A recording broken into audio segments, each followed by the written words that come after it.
Well, I want to say good morning or perhaps good afternoon, but in all likelihood, this broadcast finds you in the morning hours. I want to welcome you to our session 3 of our Walking in Two Worlds Behavioral Health Challenges of Living Native in a Non-Native World. My name is Steve Steiny. I work with the Native Center for Behavioral Health. We are collaborating with IHS and Donna Enfield to bring you this broadcast today. We're really happy to have you join us.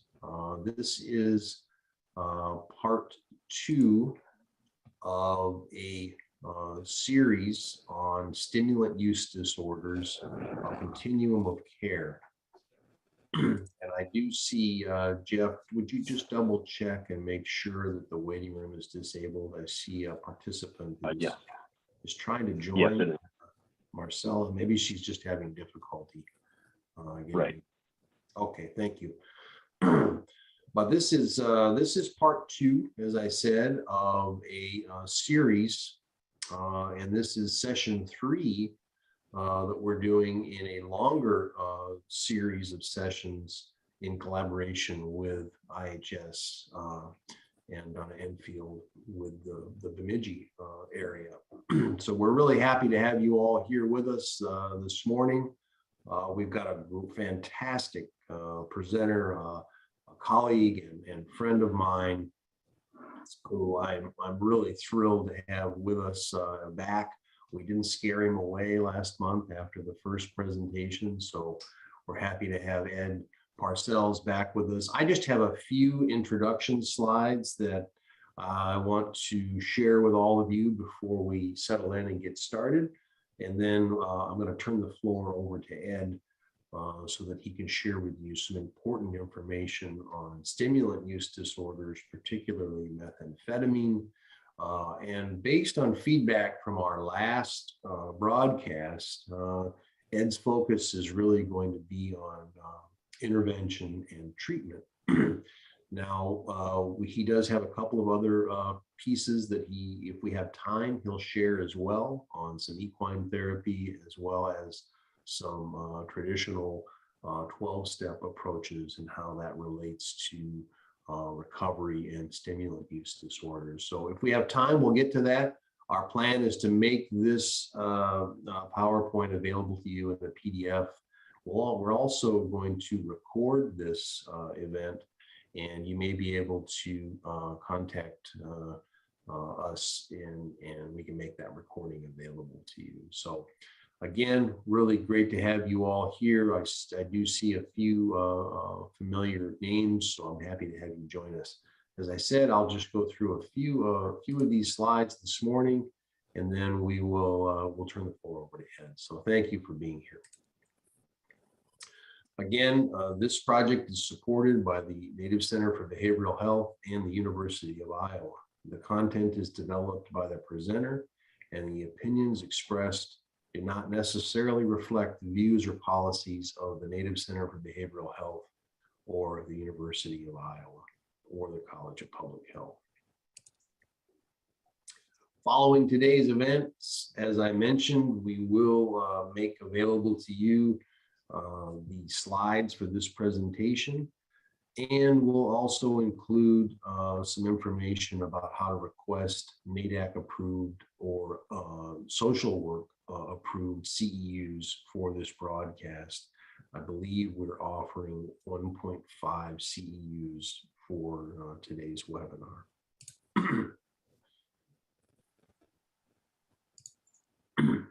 I know we are gathered here today virtually, but we wanted to take some time to acknowledge the land and pay respect to the indigenous nations whose homelands were forcibly taken and inhabited. Please take a few moments to read this land acknowledgement, which was created by 3 members of our team, Ella and Keely Driscoll, and our co-director, Mr. Sean Baer.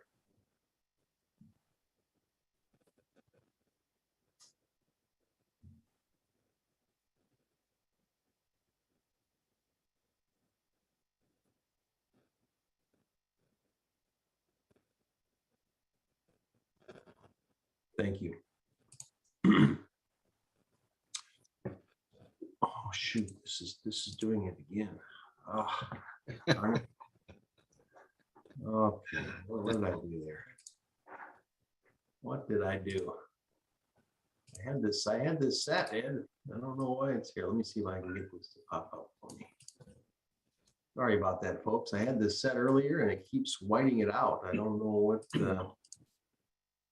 don't know why it keeps doing that to me. You did this last time, Ed.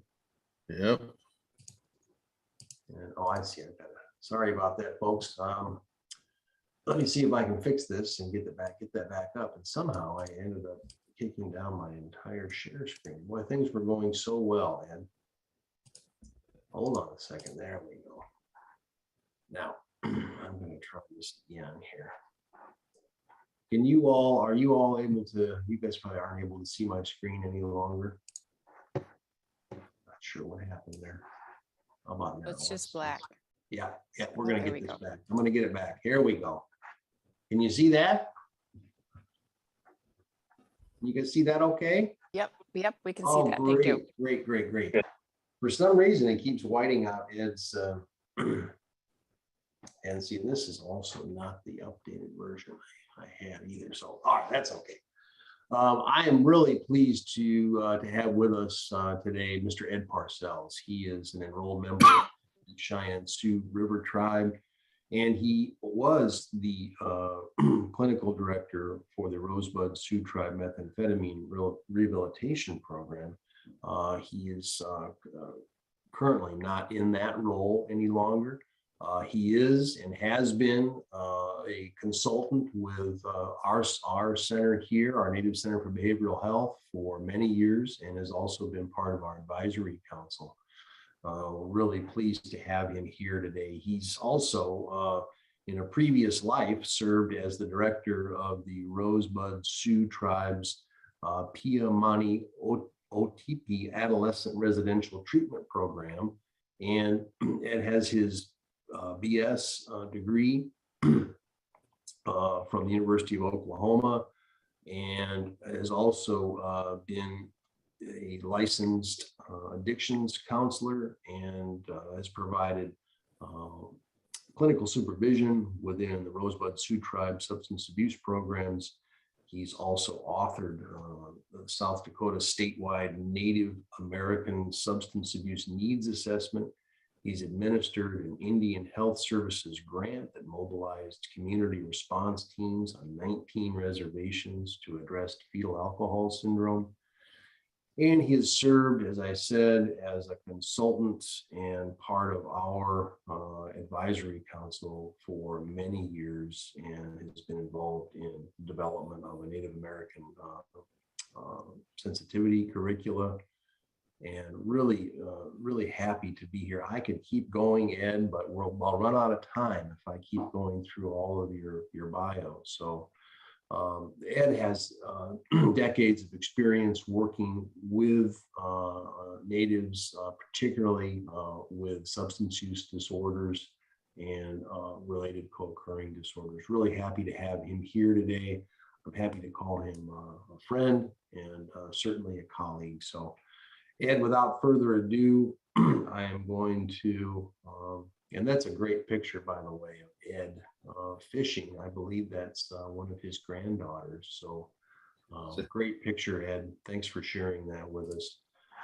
I'm going to see if I can now transition. You know, there's something about having multiple screens that's both extremely helpful and can also sometimes be very overwhelming. So thank you for bearing with me as I work through that. I'm going to try now to see if I can't pull up Ed's PowerPoint here without breaking something. And Ed, if you can just give me a few moments to transition to that, I will see if I can get that up. Would you like to introduce yourself? I'm gonna mute myself here for a little bit.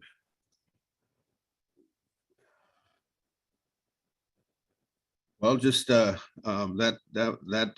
picture is my grandson, and that's one of 7 of my grandbabies. But he took up golfing this year too, so he likes to golf and fish with Grandpa. So I don't have any favorites, but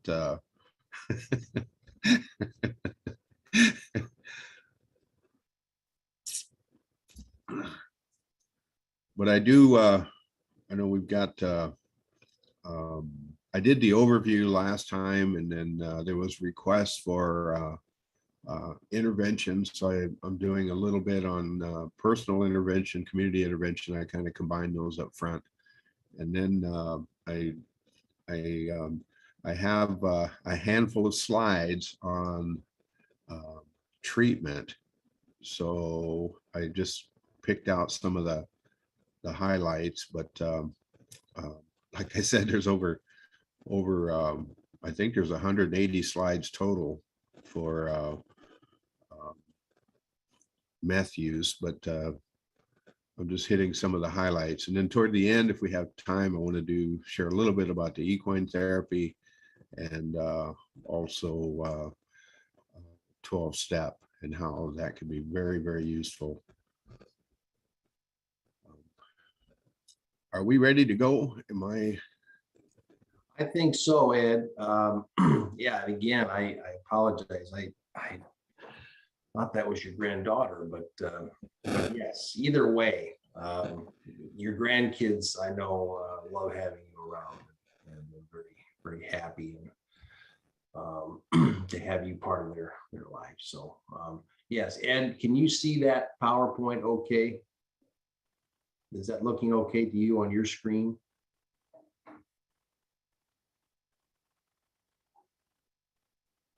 Ed?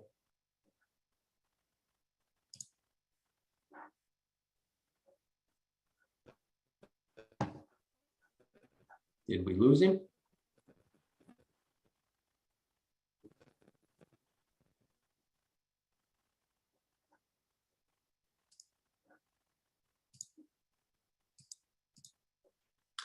Did we lose Ed?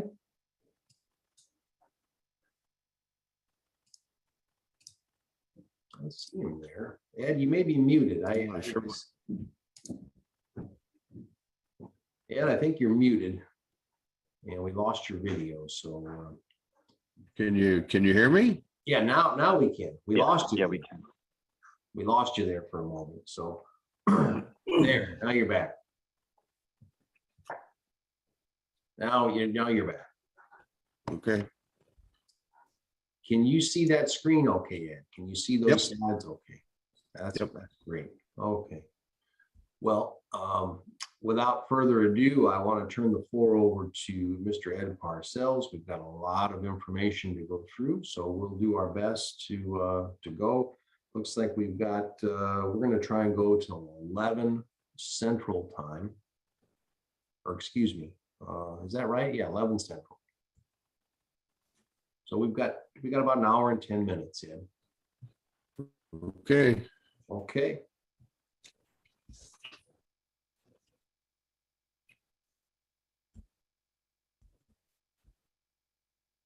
Are you advancing them, Steve? You cut out for just a minute. Let's see if there we go. Okay. So when it comes to intervention, it's very important for people who are working with those with meth use disorder to be concrete and communicate assertively. So sharing feelings about their behavior, the consequences of their behavior. It's uncomfortable and it can be painful, but I know that pain is a very helpful, useful tool, not to impose it in a mean way, but to not buffer the consequences of their conduct. And pain can be a friend of those suffering from substance use disorder. So the assertive style is I feel, I felt, because you, and then share what they did, and just use that formula, and that's it. The concept of tough love,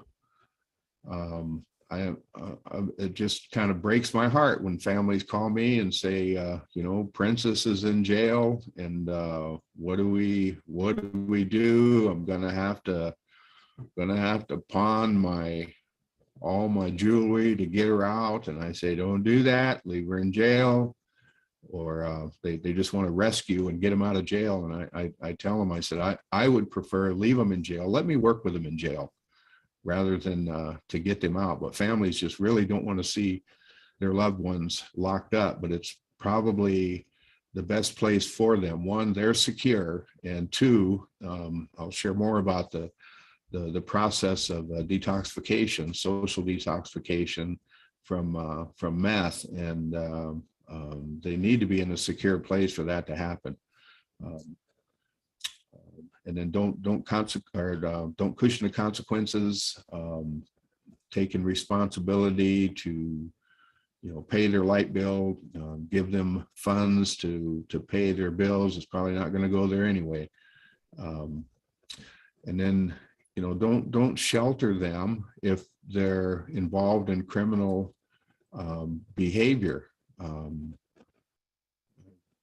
Remember one grandma said, he's dealing drugs out of my house. Well, grandma, you're going to jail too if you know that and you're complicit in that activity. So next slide.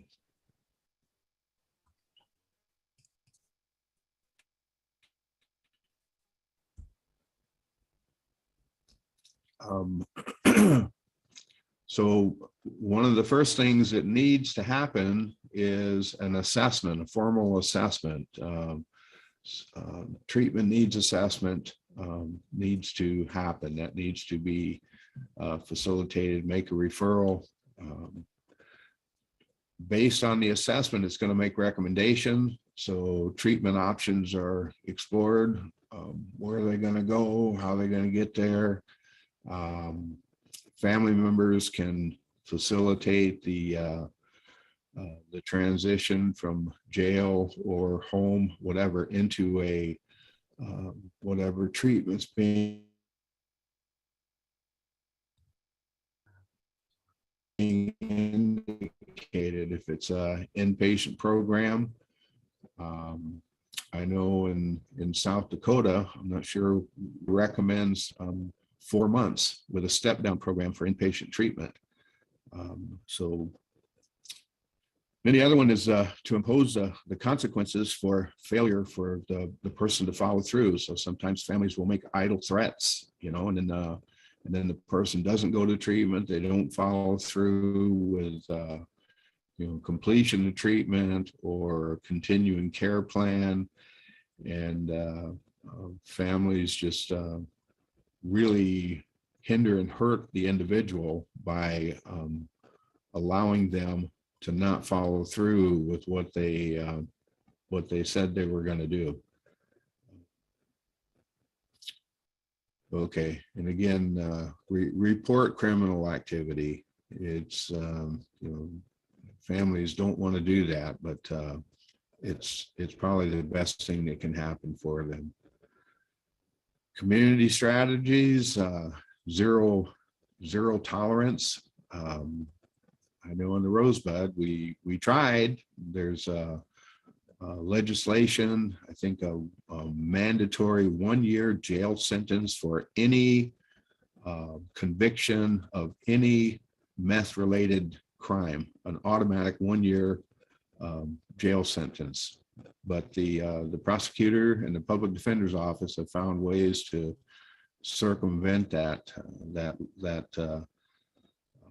law, and that's really unfortunate. Now the goal isn't to have somebody sit in jail for a year. That's not the intent of that legislation, but we use it as legal leverage. So, somebody got convicted of a meth-related crime. They got sentenced to 1 year. The courts, we agreed to operate informally as a drug court, where the person may sit 30 days and then they would be released from jail to complete 1 year of treatment rather than 1 year of jail.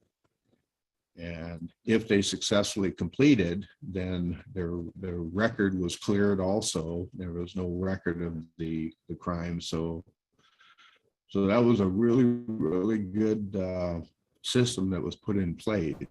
But using that legal leverage, and we work with the feds too, federal probation, parole, kind of the same concept, treatment rather than incarceration. So, but if they need to be in jail, they do need to be in jail. I know at Rosebud, they by default, not by design, but somebody intoxicated on meth, they get picked up and incarcerated. Jail serves as a detox. If they're in there for 30 days, they're going to detox. So the Rosebud jail, the staff, they've all been trained. They understand what this process involves, and sometimes they need to be literally confined. Also, referral to Indian Health Service for psychiatric care if it's indicated. That's also a potential need. So auditory, visual, tactile hallucinations and withdrawal can be medicated. So, okay, next slide. The use of the court's court-ordered assessment, follow the recommendations of the assessment. Now we have some legal leverage. While they're incarcerated, get the assessment done. Work with the prosecutor and the defense attorney for what's best for the individual. Hopefully it's going to involve treatment. There could be a deferred prosecution in lieu of successful completion of treatment, where charges and sentencing, that thing would be held off until they successfully completed. They produced documentation, they successfully completed treatment. Then the court could dismiss charges or go very lenient, time served, that kind of thing. Detox. There's no medical detox for meth. That's and most protocol for detox includes medical detoxification, but for meth, it's pure psychiatric.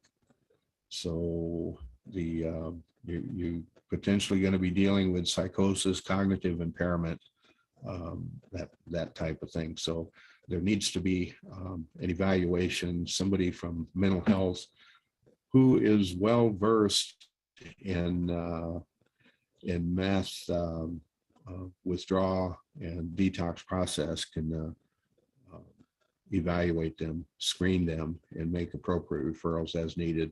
Physicians sometimes for medication, that kind of thing. Okay.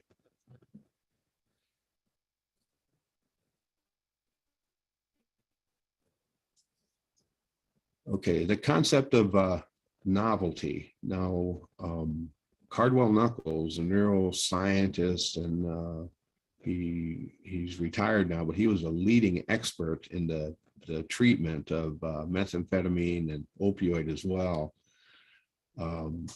He helped me design our program, and he said this concept of novelty, it's very, very important. So we use it. It's at the very core of everything that we do in our treatment program. The concept of novelty is to kind of generate interest or curiosity from a patient or client, to pique their curiosity about something and then help them to satisfy that curiosity, whatever the issue is. They need to be curious about it, and then satisfy that curiosity. And this principle, this concept, helps people suffering from substance use disorder for the information to be retained and to move from short-term to long-term memory. So this is something that's built in everything that we do. We're gonna ask them questions about whatever it is that we want to teach them, rather than just sit them down and give them a didactic presentation. Here's material. We do that, but in all of the key principles and the real critical information, we need to engage them, pique their curiosity, and then help them satisfy that curiosity. That's the concept of novelty. Okay, next slide. Next slide.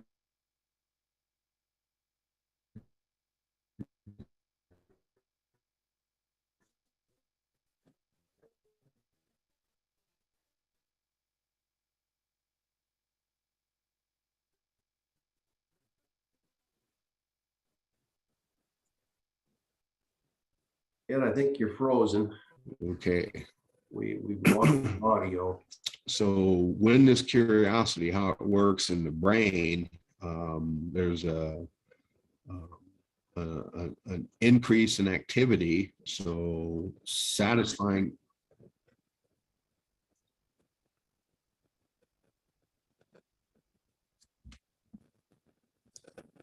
Ed, we're losing your audio.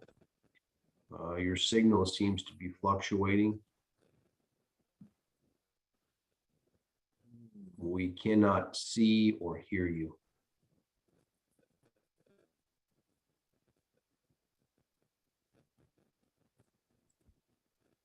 Please check your chat box, Ed, for further instructions.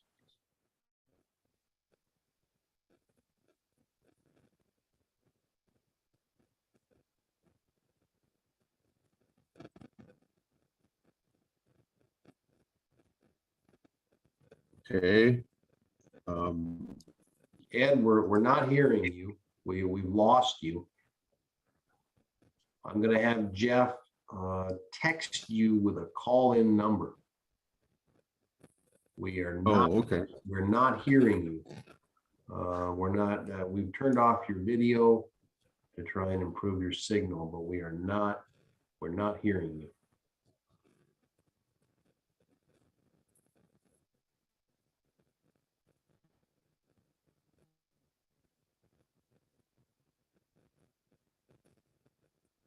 Sorry, folks, just bear with us. We're going to try and have Ed call in.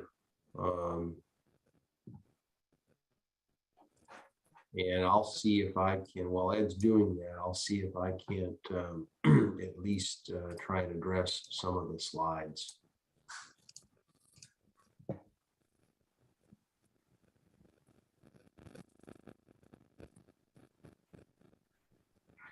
So I know Ed. Not entered any number. Please re-enter your meeting ID followed by pound. I know Ed would talk about the neuroplasticity of your brain, and I always have to remember that our brains are wired to sort of try and maintain some sense of equilibrium. And neuroplasticity is connected to this in many ways. It allows you to rebound and reconnect and experience many of the things that Ed has listed here, and enhance some of those experiences. So the neuroplasticity of your brain often allows you to. Okay, Steve, I think I'm.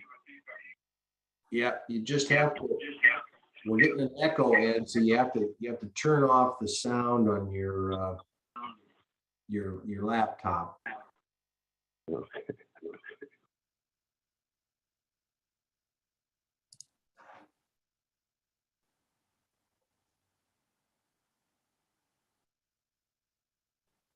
So again, as Ed gets adjusted here.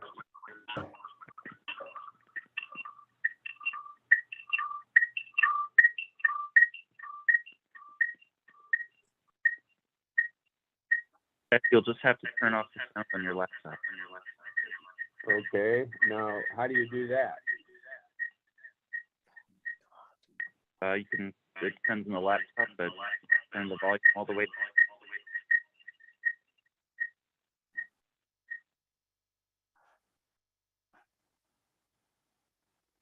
Yeah, you can just mute your laptop, Ed. That'll stop the echo. So this idea of neuroplasticity is that the brain can really rebound and respond no matter how old you are. Your synapses and your brain's recovery can be stimulated quite easily, and the neuroplasticity can be affected as well by genetic forces and epigenetic forces. These factors influence the expression of genes without changing the DNA. Okay. Okay, Ed? Yeah. Yeah, we're talking about genetics and neuroplasticity. Okay. That audio is so much better. Thank you, Jeff and Ed, for adjusting there. Okay. All right. So the again, Cardwell Knuckles, he shared that social interventions in particular have a dramatic impact when it comes to neuroplasticity and the development of the brain taking in new material. One-on-one, the information comes in and it comes in normally to the brain. However, if there is a group interaction, the information that comes in, it's retained better and it has a greater impact. So from a neurological perspective, group therapy works. Any kind of a social environment, so like 12-step or spiritual involvement, anything where there's group information, the exchange of information through groups is more powerful than it is to individual. So we can we know that how group therapy works in treatment, but there's actually neurological explanation for that. Okay,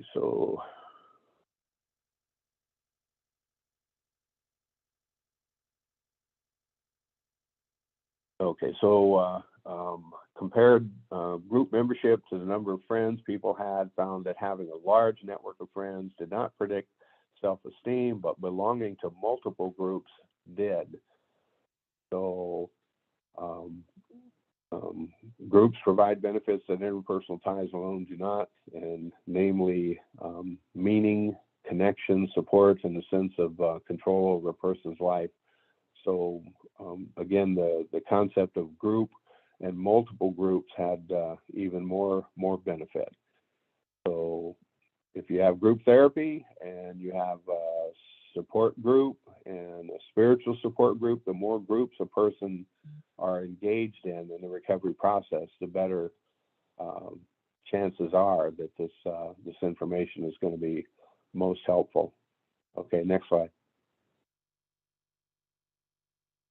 So groups have a rich value in belief systems as well. So when people have a common belief system, it supports, enforces, and reinforces the value system of the group. Okay, next.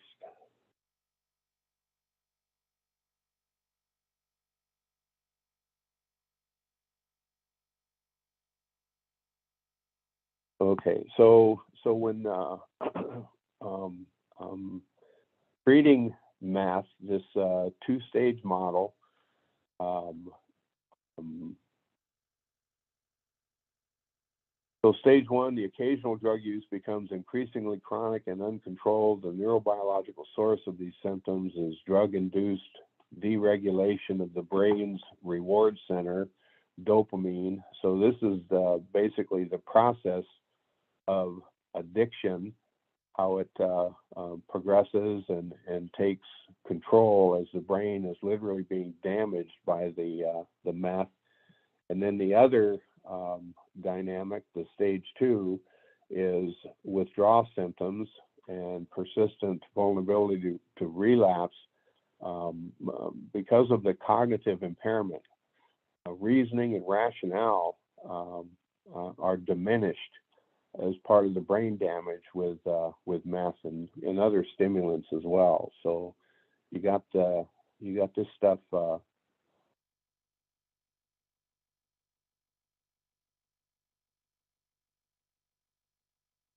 Okay, next slide.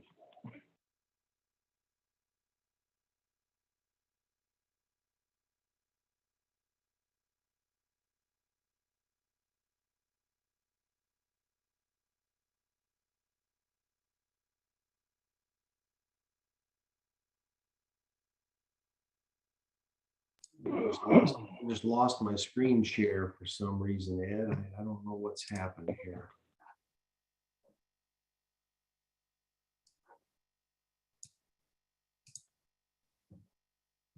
I'm so sorry about that. You guys see this? Can you get us back to where we were? Nope, it just shows slideshow, resume slideshow. I don't know what's happened here. Here we go. Now we see Okay. it. Okay, sorry about that. It just cut out on me. I don't know. I don't understand. Can you see that okay? Yep. Yeah, we're on the glutamate phase. Okay, next slide. I'm trying, Ed. I'm not sure what's going on here. I'm having difficulty. Well, See we if I can lost the just slide. PowerPoint again. Yeah. I'm wondering if Ed, if you have your slides in front of you, if you can talk us through the remainder, and then we can follow up with sending the copy of the slides out to everyone so that we can get through the material. Yeah, well, just give me one moment here, folks. I'm so sorry. I'm going to just redo this here. I'm very sorry about that. I thought I had this. The screens keep cutting out on me. Wow.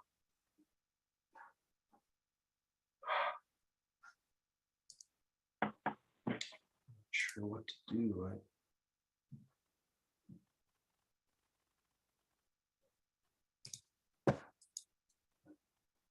Oh boy, this is unusual. It's the pitfalls of trying to broadcast from your home office.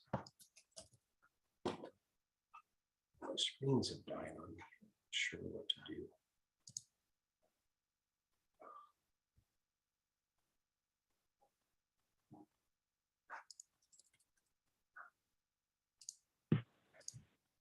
I'm so sorry. I'm just having some technical problems here with my own system. I'm not sure what to do. Never had this go. Steve, if you want to forward me the slideshow, I might be able to present. Yes, I'm not sure what's happened here, but I've lost both my monitors. And I really apologize, folks. Oh, darn it. happened?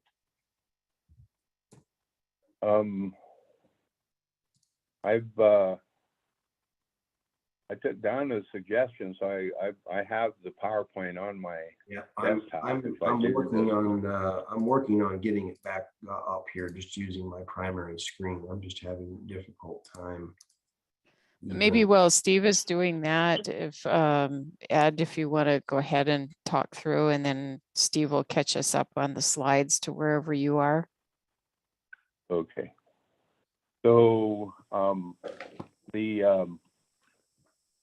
the concept of habilitation versus rehabilitation is huge when it comes to treatment of any substance use disorder, but especially with stimulant methamphetamine.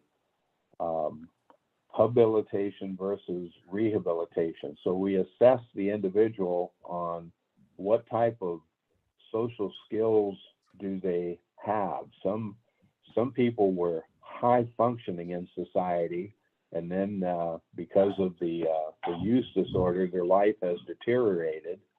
So for them, we're talking about rehabilitation to get them back on track. But some people were less fortunate and didn't have the type of upbringing where they had all the social skills, and they were either minimally participating in society or not at all. Maybe they have just been criminal and antisocial and function all of their life. So somebody like that, when you get them into rehab, you have to assess where they are.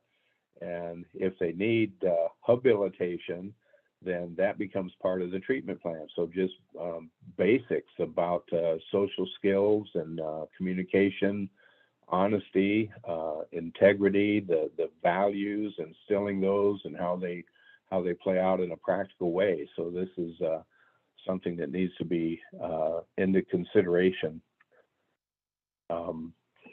Another consideration is the stages of change. So the motivational strategy is, where are they in relationship to the Prochaska-Declamides theoretical stages of change, so pre-contemplation, contemplation,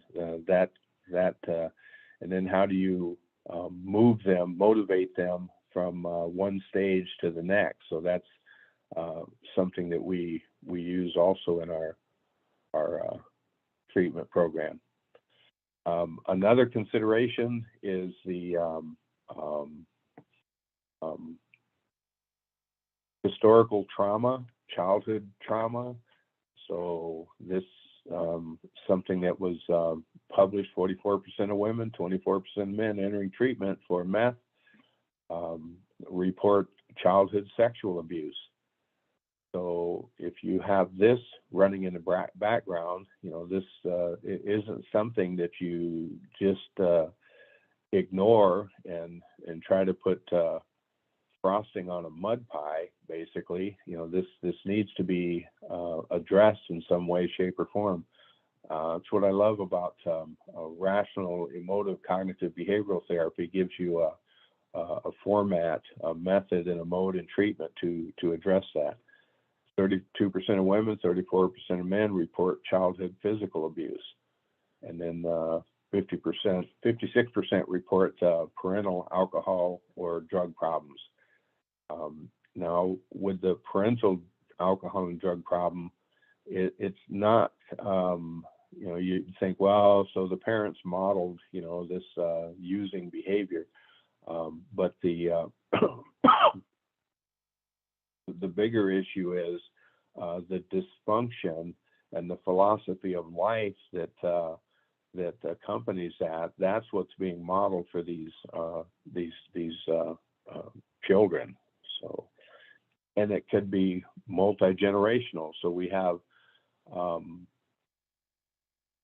defective thought processes in childhood. The person turns into an adult, and they're just going to gravitate to other people who are basically dysfunctional, and especially if it's going to be a romantic relationship, they're they're not going to attract somebody healthy, and they're probably not looking for somebody healthy. They're looking for somebody who is dysfunctional at the same level, and then they just perpetuate this the issue multi-generational. Okay, so the main mode of action that meth has on the brain is it literally physically damages the brain and releases large amounts of dopamine from stored vesicles, norepinephrine as well. But dopamine is that's the natural brain chemical that produces euphoria, and that gets released at a very high rate with meth going into the brain, damaging the brain and causing the dopamine to be dumped. And then the other action is that there's actually a pump, a regulator in the storage vesicles that release normally the dopamine and also inhibit the release of dopamine. That mechanism gets damaged with, that's what the meth brain damage is. It damages that mechanism. So dopamine is dumped, and then the pump that inhibits the release of dopamine is damaged as well. So you have hours and hours of dopamine flooding into the brain. It's literally a natural high, but it's the result of brain damage. So we have these different syndrome associated with meth stimulant use disorder, toxicity, followed by the withdrawal, referred to as a crash, acute abstinence syndrome, and then all of that is early on, and then the wall after you get through the majority of the withdrawal, and then we're dealing with post-acute withdrawal also later in recovery. During the toxicity, hyperarousal, intense pleasure, but also there's this nagging little fear in varying degrees with individuals, paranoia. So there's this undefined fear running in the background. It's usually overwhelmed with the pleasure, so it's not interfering. But some people, the paranoia gets worse and worse and worse and worse. And literally with meth-related psychosis, it looks just like paranoid schizophrenia. Also, levels of serotonin, reduced hunger, and sleep disturbances as well. Can't sleep. Or when they go into withdrawal, they go into a hyper sleep mode.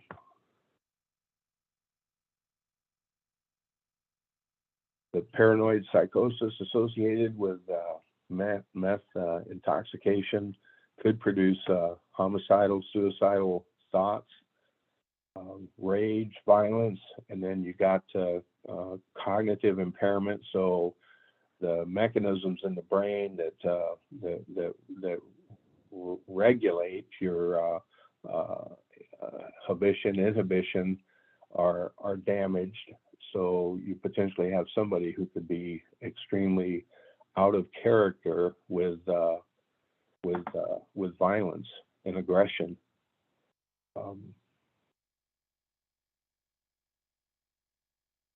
Other effects on cognition, depression is another one, anxiety, as well as the paranoia.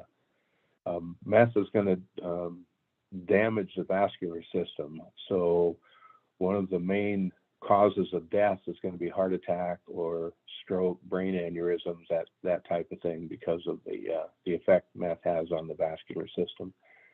Skin abscesses, they call them meth mites.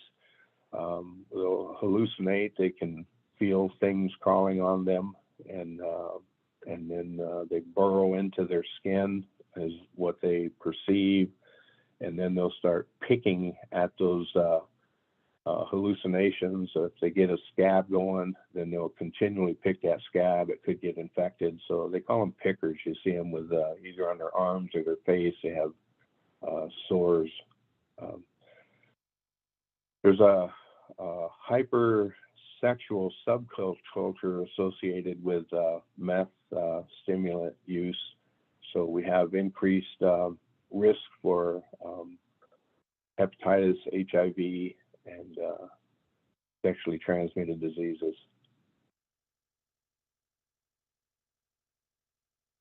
With reduced levels of norepinephrine and dopamine, this is during the crash after intoxication. There's a dysphoria. That's just a flat feeling, lacking pleasure, and that's because the brain goes into stingy mode, hanging on to what dopamine it has left. So, and that also produces depression, and then anhedonia, the inability to experience normal pleasure as a result of the damage that was done to the endorphin system with the dopamine. Reduced levels of serotonin are going to produce mood swings, and again, sleep disturbances.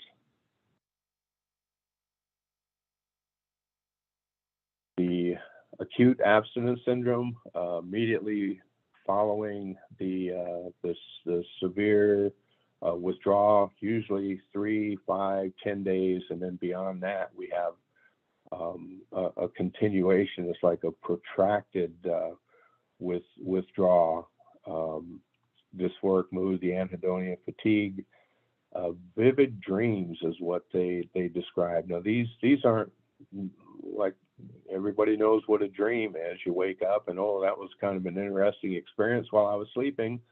But these dreams are more like literal memories of things that they experience. So the dream isn't a fuzzy, foggy thing. It's a dream, but it presents as a literal memory. Sometimes people have conveyed in treatment that they woke up and they had a dream that they were at a party the night before, but they couldn't distinguish, was it a dream or did I sneak out of here and actually experience that? Was I here all night? So the dreams are that crystal clear and vivid. And we have insomnia, the inability to sleep, and then hypersomnia, just go into hibernation mode. Increased appetite, especially for highly refined sugar. There's a craving for sugar that is it's closely connected to the craving for meth and stimulants. And if you scratch that itch for sugar, with sugar, it actually keeps the mechanism of meth cravings alive. Now, meth cravings will diminish over time, but if a person satisfies a craving for meth with sugar, it keeps the mechanism for cravings alive. So Dr. Knuckles told us to eliminate any refined sugar. So we went to sugar substitute. Of course, you're not going to eliminate all sugar, but the highly refined sugars, you have to eliminate those to help decrease the effect of cravings in recovery. And then psychomotor retardation, agitation. So sometimes they'll have like facial tics, or they'll have an unsteady gait, that kind of thing, stumbling. So the acute abstinence, 1 to 4 days, the crash, protracted 4 to 10 days, free-floating anxiety, the euphoric dreams, drug craving. So here's the stages of recovery. And so the beginning, 1 to 6 weeks, the middle, 6 to 20 weeks, and then advanced beyond 20 weeks. So about 6 months into recovery, we have these different stages. So in the beginning, 1 to 6 weeks withdrawal, and characterized also by this honeymoon phase where, oh, I'm so glad I'm getting off meth, I'm getting help, everything's just wonderful, and then that's going to be followed with, holy crap, this concept of the wall, where the brain is experiencing this homeostasis. It's trying to find its natural normal self, and the mood is going to be intense. There's going to be cravings, there's going to be anger, grief, sadness, and sometimes people are very confused by this because they went through the withdrawal, they were so happy to be in treatment, and now it's followed by this emotional roller coaster that they're going to experience. No matter how well they're doing, they're going to experience this as the brain begins to repair and heal itself. It's just an intense experience. A lot of people are going to bail out of treatment here. It's just emotionally too overwhelming. Quite often families will say, well, we got them they wanted treatment and we got them there. And they were there for a few weeks. What'd you do to them? Now they're wanting to leave. You're not helping them. Well, it's just a natural progression of the brain's healing itself through neuroplasticity. It's going to include this concept of the wall. And if they survive that with social skills, support, that kind of thing, we help them, hold their hand through this. We tell them, fasten your seatbelt. It's going to get rough. It's going to get rough.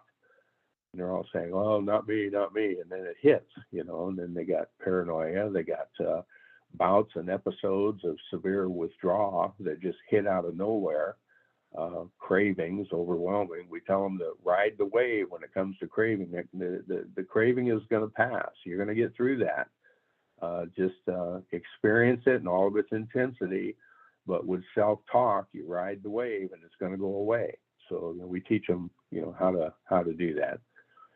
And then beyond the 20 weeks, we're dealing with post-acute withdrawal, where they could have a single episode of a single withdrawal that will hit them. Maybe one night they'll have the vivid dreams, or maybe they'll have a craving, or a bout of paranoia or depression, or any of the withdrawals that are in the acute stage that are intense and compact.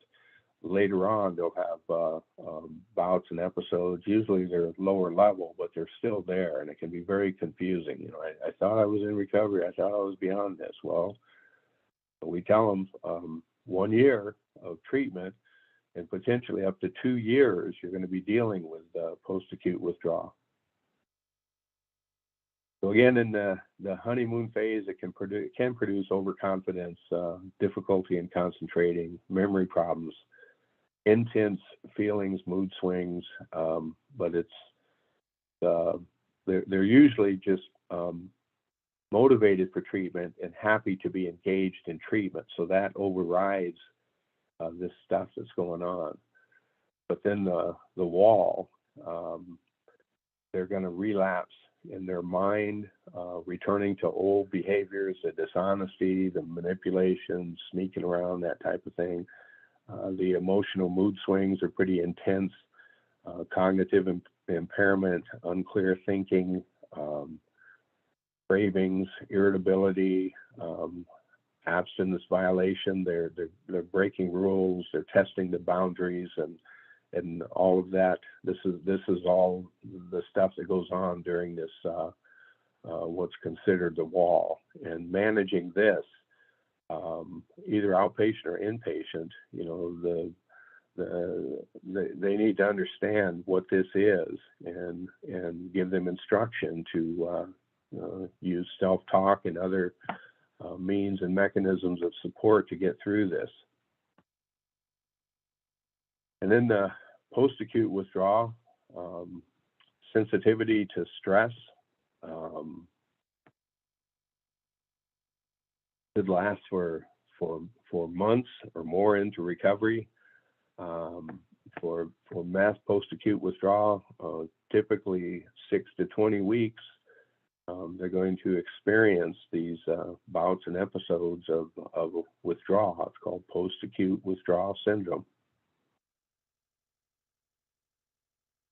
For symptoms, restlessness, irritability, the vivid dreams, euphoric dream content, anxiety, easily distractive, bouts and episodes of intense cravings, they just come and go, and then also the cognitive impairment of rationale, reasoning, that type of thing can be adversely affected, diminished at times, and I've actually seen completely absent.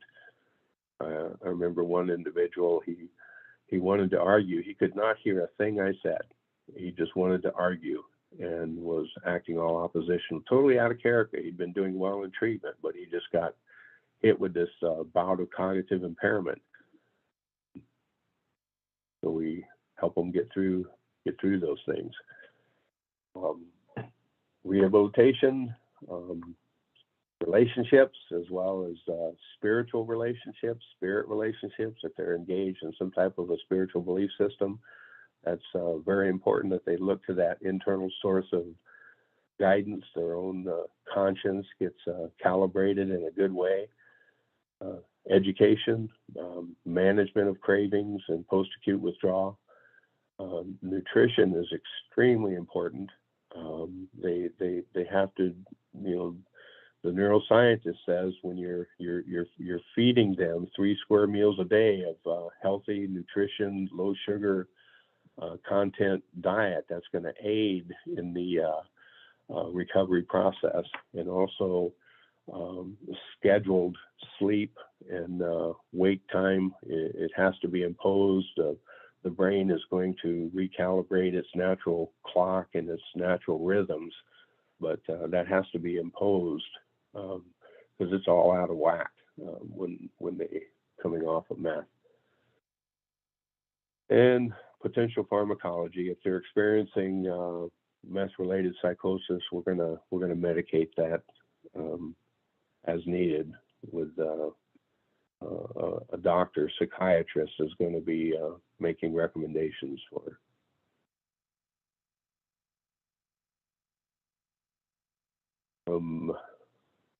So how we doing? We doing okay?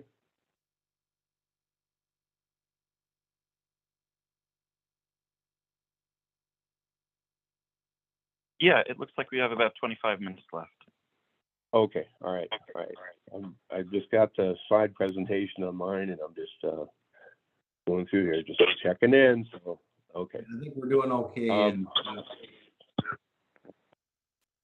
Okay, another dynamic is narcissism. Now, with most people suffering from substance use disorder, moderate to severe, we have traits and characteristics of narcissism. It's not the classic, they're not going to get a diagnosis. It isn't that they don't have a conscience, they're incapable of empathy. That's not the case. But there are traits and characteristics that people develop with the downward spiral of use disorder. And you see it in some people. It can be pretty pronounced. It may look just like narcissism, but it's not. You can test it with the principles of empathy, and if they can demonstrate that, if they understand that, then it's not true narcissism. However, on the surface, it looks like it. So in treatment, we get to address some of these things. So hooking, wanting to suck up and create alliances with people in authority, and then also they present their own grandiosity, how great they have been, how much they've used, how much meth that they've pushed during the course of their sickness, or also grandiosity about an over high evaluation of where they currently are. It's not aligned with reality, and there's also grandiosity about the future. You know, they're gonna do this, that, and the other. But grandiosity needs to be addressed. Also, the criticism. You know, nobody enjoys to be criticized. We all like to think that we're doing okay. But with people in recovery, there's a hypersensitivity to criticism, usually associated with a low self-esteem. So any type of criticism is extremely painful, and it can actually cause a person to regress and even bail out of recovery if we're not careful and to help them to accept criticism and use it as a good thing. Teaching empathy to overcome the lack of empathy that developed with the narcissism. You know, I'm number one. Self-will run riot, I think, is one of the terms used in 12-step, and that kind of characterizes somebody with a lack of empathy, just selfish, self-centered, and the whole world revolves around them. Grandiosity can be used to cover for feelings of inadequacy or failure, that type of thing. So they'll revert to grandiosity for themselves as a defense mechanism. Okay, cravings. This is craving management. It's critical. It's really important. So, you know, we tell them they're going to come. We hope you don't, you know, get overwhelmed with cravings, but they're going to come. And then some people, oh, I've already gone through that. Not me. And then, you know, a month into it, 2 months into it, they get hit with a series of bouts of craving, and it can be very confusing and disruptive. But they can be triggered. So the environment can trigger them, people, places, things, music.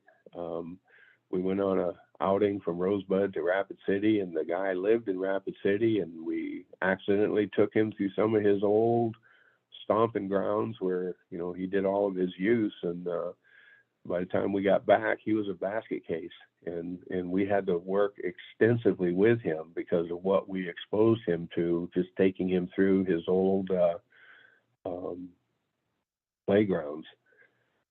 Emotional triggers, anger, grief, any type of uncomfortable emotion can trigger cravings, because nobody wants to feel bad.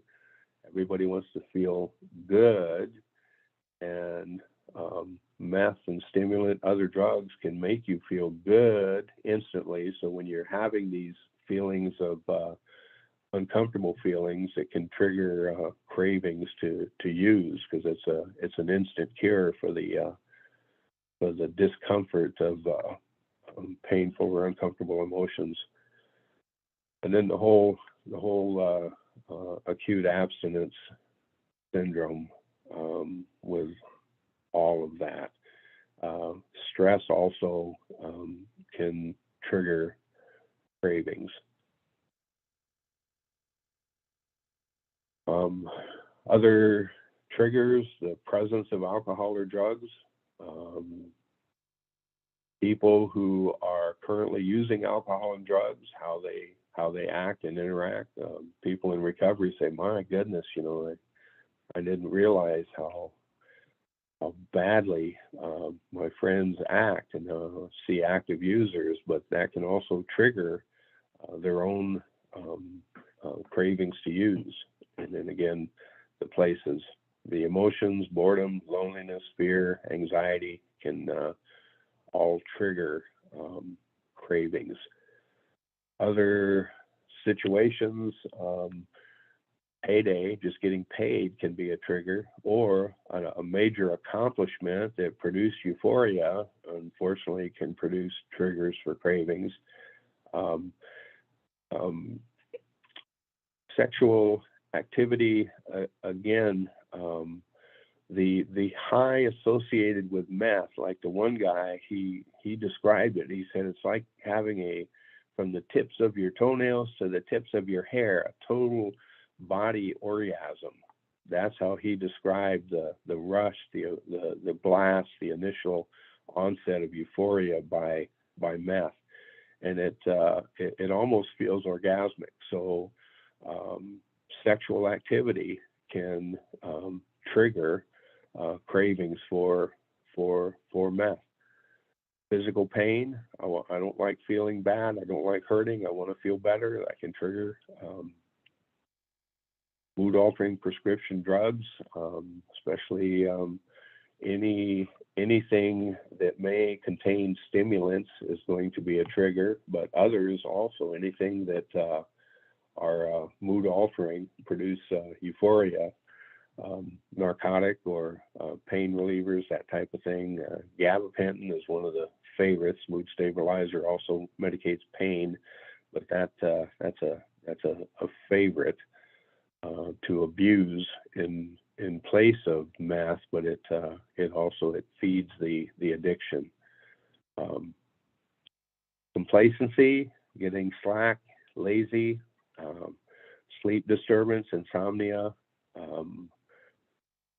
weight gain can be another one. Sometimes people are emaciated when they get into recovery after coming off of meth use disorder, and they start gaining weight, and they they perceive themselves as being overweight, and they're actually just gaining normal body weight, but that can trigger, they don't want to do that. They'd rather be thinner. Craving management using psychotherapy, group approaches, people sharing their experience, strength, and hope in a group setting can be very, very useful. Sharing their experiences with relapse and experiences in the past of how things have gone badly for them, processing that, putting into a new recovery mode or context, the neuroplasticity, some of the old thoughts, feelings, beliefs, the brain material is now, you're putting new brain material on top of the old experiences that are recovery oriented. So structured recovery programs, extremely important. I'm going to go to these meetings at these times, and I'm going to follow this structure. I'm going to work, eat, sleep, all of this on a schedule, and to stick to that self-discipline, to adhere to structure is probably the most powerful source of medicine that can be applied. Self-discipline to adhere to structure. And then having a safety plan, a bailout plan, a fire escape plan, we used to call it. Or if something's going to go wrong, what am I going to do? Who am I going to call? How am I going to get out of this situation? What plan do I have? And then also medication, maintaining adherence to doctor's orders when it comes to medication. So here's Naltrexone. I just wanted to throw this in there because there is no medication for meth. However, Naltrexone has proven to be potentially useful.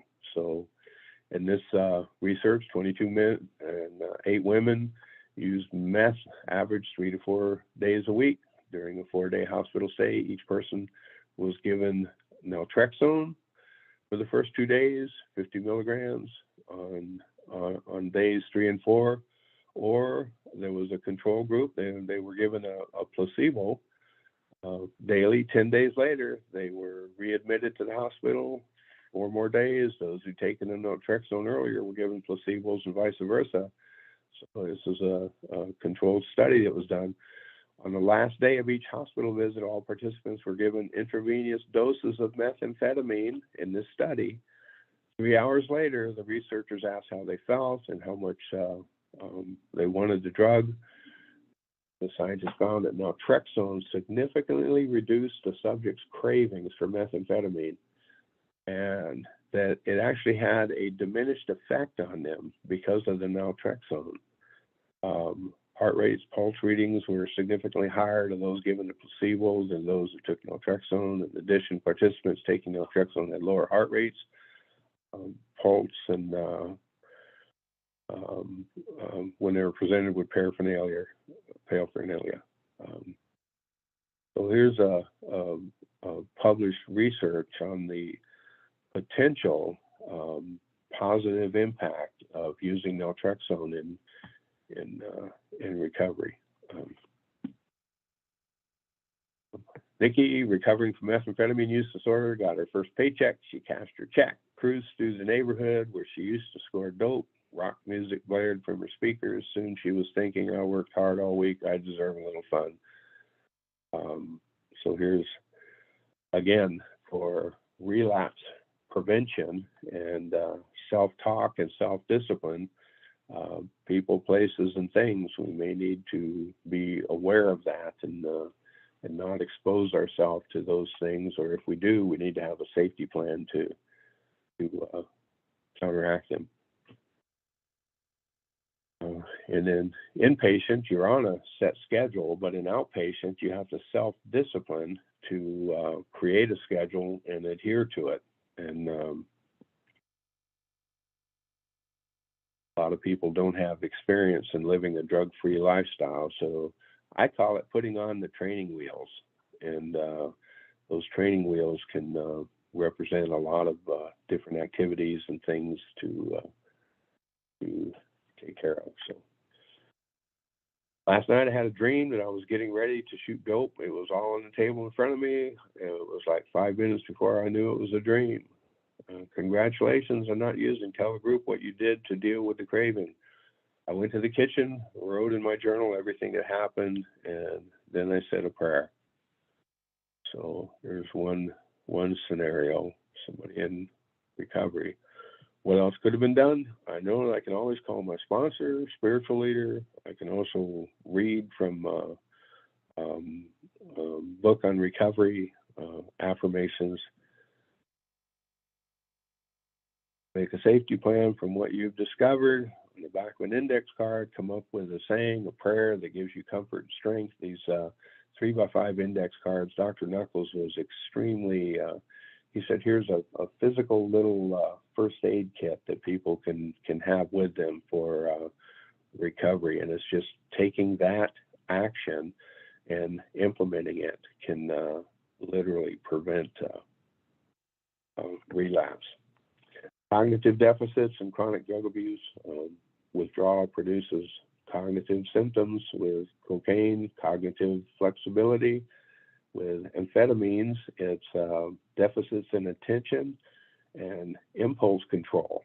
And this is biologic, neurologic damage done with the use of meth. You're going to have deficits in attention, and also impulse control. So that just comes with the turf. Opioids, cognitive flexibility, alcohol, memory and attention, cannabis, flexibility and attention, nicotine, memory, and decorative learning. Cognitive deficits and chronic drug abuse. In general, there is a problem with learning new patterns of thought and behavior. This is fascinating. There's a study, I'm not sure if I included all of that in here, but 6 months, still problems with motor functioning, memory of spoken words. When retested, 12 to 17 months, both approach normal. So natural, normal neuroplasticity not using for 6 months, the brain is going to repair and start healing itself. Optimally during that time, if you can constantly have recovery principles and new ways of thinking and living and social skills, that's really going to enhance the potential of success. Dr. Rusalo, colleagues at the University of California, Davis, extended previous findings that chemical markers for nerve damage and viability persist in the brain through 6 months of abstinence from methamphetamine, but normalize after longer abstinence. So the brain is literally going to begin to heal itself. The type of thinking as the brain is healing, it's really, really important. So it's been my experience, anecdotal observation, people who go to jail with serious thinking errors and their brain heals up around those thinking errors are a more difficult patient than somebody that we can address as the brain is healing if we can engage them and have the brain reconditioned along with the normal neuroplasticity that's occurring in a treatment setting. We have a greater potential positive outcome. That needs to be studied. Paying attention, making decisions, inhibiting responses, detecting, controlling emotions all depend on anterior cingulate cortex. Patients in early stages of treatment for stimulant misuse may require support to stay focused on recovery when they make decisions. So the use of a spiritual advisor, the use of group activity around recovery, the use of potentially a sponsor, 12-step, that type of thing. Or the other thing is for client education, they could watch a 1-hour video or listen to somebody talk for an hour, didactic, which is okay, but Dr. Knuckles says this is a better format. Do a 15 to 20 minute presentation of material and then engage them 10 minutes of questionnaire about the material, and again, piquing curiosity using novelty. This is a strategy to incorporate that. And then 30 minutes of, follow that with 30 minutes of group discussion, people sharing ideas and experiences, that type of thing, is a much more impactful way of using treatment rather than sticking on a video or listening to Ed talk for an hour. My goodness. Ed, just checking in Yeah. with Jeff. I think we have about 5 minutes left. How much? About 5 How minutes. much? 5 minutes. Okay. Okay. So here's a little thing of paperwork we do at the end of the day. I feel, what did I learn today and how am I going to use this for the future? Do these daily inventories, we call them. In the process of spiritual recovery, the ego is inflated, self-centered, and in recovery, you have a diminished sense of self balanced with a creator's will or what's best for others. Value system, gratitude, generosity, humility, and respect versus the selfish, self-centered thought processes. The ego victim, shooting all over yourself, I shoulda, woulda, coulda, that kind of thing needs to be eliminated or replaced. So the ego victim, victim stance, that kind of thing. So we like to use horses in our therapeutic treatment program. I love this little picture here. Here's the therapist and the horse looking under the hood to figure out what's wrong here.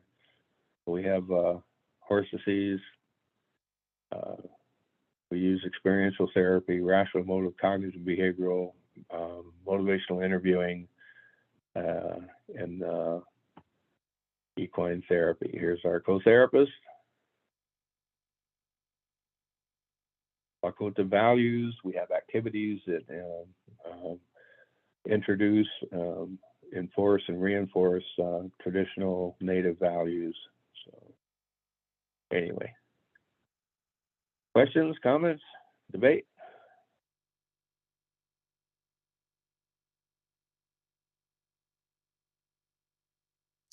Ed, this has been really a lot of information, a lot of really good review and refresher information for those of you that are currently working with patients in the substance use disorder treatment area.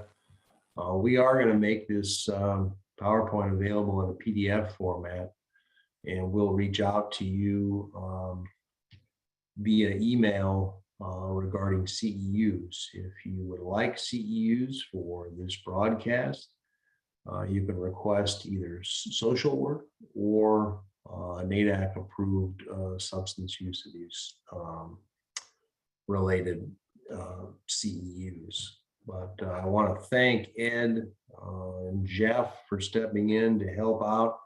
I lost both of my monitors right in the middle of that presentation, so I do apologize for the technical problems we had, and really want to appreciate everybody staying on with us for today's broadcast. So if you do have some questions, we've got Ed just a few more minutes. Anyone have any questions, you can unmute and ask a question directly to Ed or post something in the chat.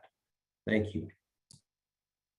And I'm also available, if anybody wants additional information or, potential contract for in-service, that kind of thing, or evaluate your program, make recommendations for improvements, or design a program to address meth. I'm available.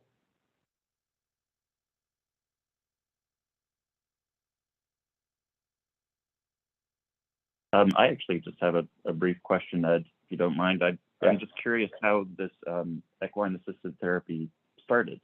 I mean, you don't need to get into the whole story, but I'm just wondering what the impetus behind that was. Well, there's the field, hippotherapy, using animals in the course of therapy goes way, way back. And then in particular, equine therapy is an emerging field. I personally got to have history, as a kid, stealing horses and riding them. I just loved it. That was my first experience with horse disease. And then when I went to work for IHS, down in the bottom of the Grand Canyon, there was a guy, he had a horse business, and he let me, I got free use of a horse if I helped train the horses. So he schooled me in horse training. That really hooked me. And then when I left IHS, came work for the tribe, then I started looking into equine therapy as a field, and I got credentialed in equine therapy. And I just can't imagine not using it now. It's just so powerful. But that's kind of you can research equine therapy, but it's an emerging field.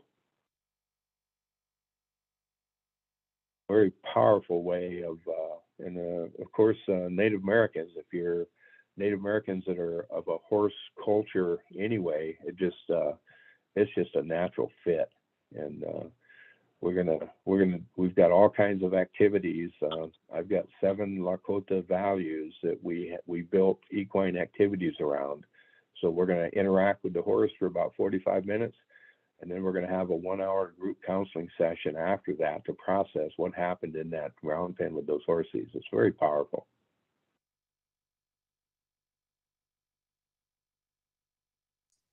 Ed, I want to thank you again for your time and sharing some knowledge with us. And I want to thank the viewers for joining us today. We are just past the top of the hour. I want to honor everyone's schedule and time. Jeff, again, thank you for the technical assistance. And I know Donna Enfield had to step off a little early, but she sends her regards as well. Join us next month. We are going to broadcast session number 4. I believe it is on November 4th. We are going to broadcast 10 a.m. Central to 11:30 Central. We have Ray Daw and Santos Gonzalez will be presenting on historical trauma and ACEs. So hoping to see you there. Look for that flyer and registration information coming to you through Donna Enfield's IHS office. So again, want to thank everyone. I apologize for my technical difficulties, but Jeff saved the day. Ed, best of luck to you. Take care, everyone. Thank you. Next month for our next broadcast. Thank you. Dokcha.